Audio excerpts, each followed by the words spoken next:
Hello ladies and gentlemen, my name is Dan, the voice behind ThatKaitoDan, and sorry this video was a day later than planned. I unfortunately had to deal with some bad Spanish stormy weather, but regardless, I am finally here now to offer up my analysis for the RWBY Volume 5 opening.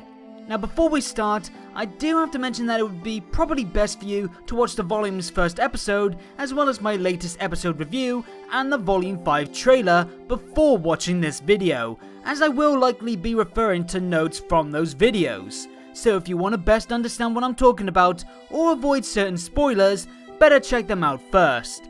Also, while previous RWBY openings do tend to hint at future elements in the show, it's best to take anything I explore in this analysis as speculation, not fact, especially when it comes to certain fighting scenes.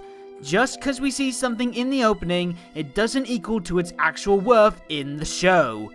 And finally, do watch with caution as spoilers are ahead. So let's start off with that new song.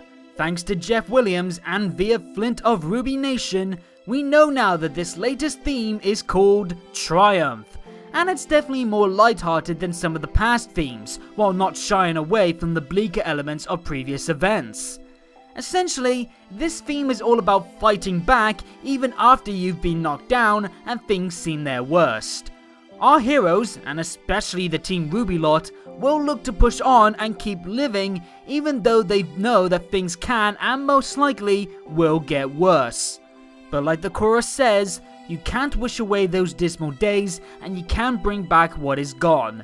It's better to carry on and not let life pass you by in sadness, and this time the gang will do their best to fight on, no matter how long it takes or what they have to go through, till one day it will be their victory, their triumph.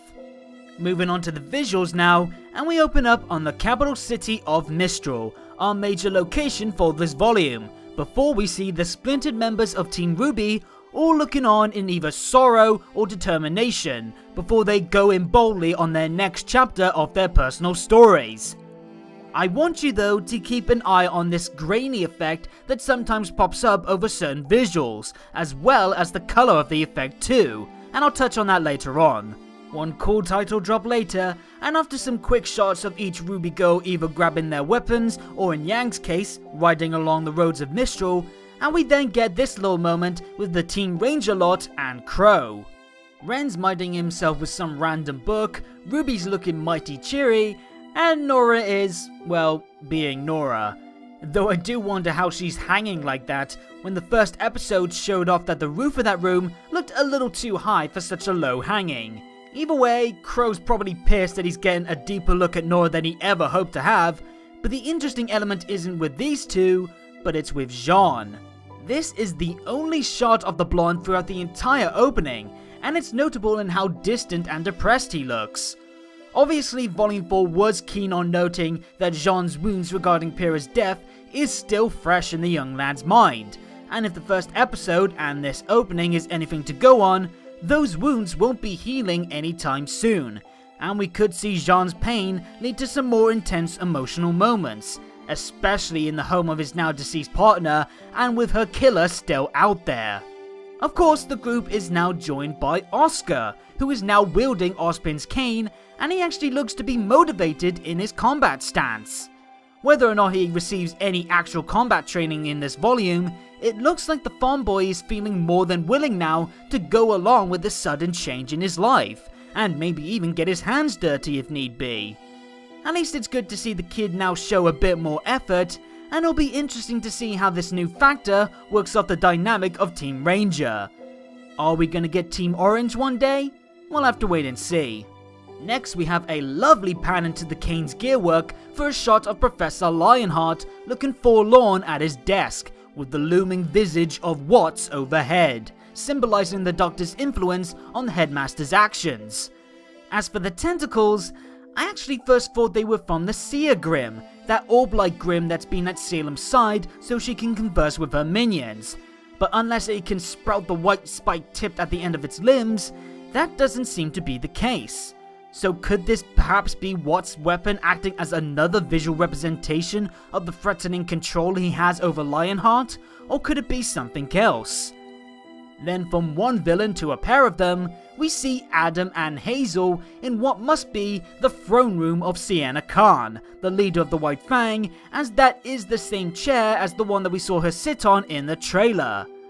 Adam's also confirmed to be rocking some new duds, though it's still unknown if this is going to be a new look for him moving forward or just a typical attire for him when he's at the HQ.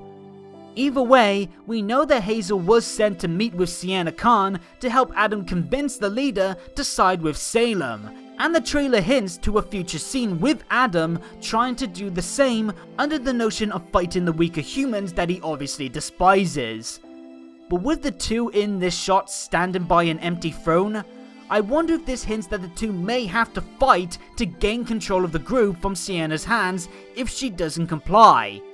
Adam preparing to draw his weapon at least teases the idea that he'll be getting into some action, but then again we also had Adam fighting Blake in the desert last volume and that led to nothing, so I can't be too certain of this. And speaking of Blake, we then see her and Sun at the Menagerie Marketplace, with the Catgirl looking very sullen and Sun looking rather stone-faced for a change. The premiere episode had Ilia passing on a warning that things won't go well for Blake as long as she stays in Menagerie, so is this the pair's reaction following whatever happens next, or is it just the two being focused and reflective ahead of dealing with the difficulties that they'll soon be facing? Following that, we get this shot of what looks to be the home base of the bandit tribe of Ravens, as well as Cinder and what is most likely the Spring Maiden, as she's confronting the woman who will likely be sent out soon enough to retrieve her power. Plus, the previous episode did mention that Spring ran away over a decade ago, and she's now a member of Raven's tribe. The tattoo on her arm likely being a common one among Raven's members, or it's at least something that the Spring Maiden got to show her loyalty to her new allies. I gotta say though that I absolutely love the rough and rebellious design for the Spring Maiden though. You definitely don't get a Maiden feel from her design in comparison to the originals or Amber, and I wonder how she'll use her powers in conjunction with the upbringing that she's gained as a bandit. Either way, it looks like we could be having another Maiden fight on the way, and after Cinder's last bout with a seasonal Maiden, I'm very stoked to see what comes out of this clash. As for Raven herself, we see her and Yang together after this, and it's intriguing to see that Raven has a smile on her face towards her distant daughter, while Yang's face is more conflicted, especially when she clutches her arm. I, like many, have pictured that Raven's reactions to Yang losing her arm when they do finally meet will be sour at best, with a strong versus the weak mentality. And as things look very likely to be leading towards the two meeting up once again, I'm very much looking forward to seeing Raven's interactions with Yang, even more so after Crow grilled her out in the past for her lack of communication and support with her daughter. And then we move on to Ilia at some kind of shrine for what I assume is either some religious Faunus figurehead or the first leader of the White Fang. It's definitely portrayed as some almighty icon that the more cultish side of the organization that's helmed by the Albane brothers worships, and with Ilia standing before it, I imagine this is symbolizing why Ilia is still loyal to the group, and why she follows under the Fox brothers' orders. After everything that's happened to the comedian girl in her past, she's likely only got faith left to hold on to. Faith that the White Fang could perhaps fix the world so less Faunus like her can suffer like she has, and things will turn around for her. And if she didn't have that faith, she'd feel lost. That's why even with her ties to Blake, and with her very much aware of some of the group's very negative actions, she's willing to take the fall over the plans on her scroll, so the Albanes can still continue their innocent masquerade in the public eye. At least that's my take on this shot. By the way, I absolutely love this shot of Weiss. In fact, all the shots in this opening of Weiss are pretty damn amazing. That fierce look on her face as she summons her knight is wicked cool, and so is the smoky, almost flaming aura that's emitting off the knight itself.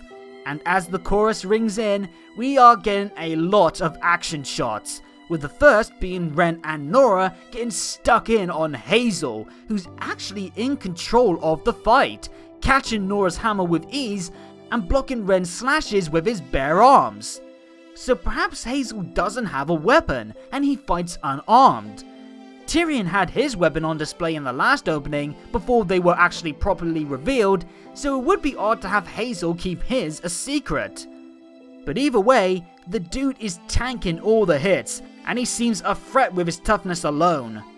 The next clash is between Blake and Ilia back at the Belladonna household, and with Blake still adamant about taking on the White Fang directly, even if it is against her old friend, while her Team RWBY partner Yang appears next on screen with our first good look at her new arm being a literal firearm, thanks to the guns that it contains. So even with just one Ember Celica on hand, pun intended, Yang isn't lacking in firepower. Good thing too, as she's facing off against Mercury. Now that's a very interesting fight to see in this opening. Of course, we all want to see a rematch between the two melee maestros after their rumble at the tournament, but after being a very less important character in the last volume, it's surprising in a very welcoming way to see Mercury showcased in an opening once again, let alone in a fight with a major character. We don't even see Emerald at all. So while past instances of fights on display in RWBY openings can sometimes be just for visual flair and nothing else, this matchup being featured has a very good chance of happening this volume, especially if Mercury is joining Cinder to hunt down the Spring Maiden at Raven's base, and Yang is set to arrive there herself.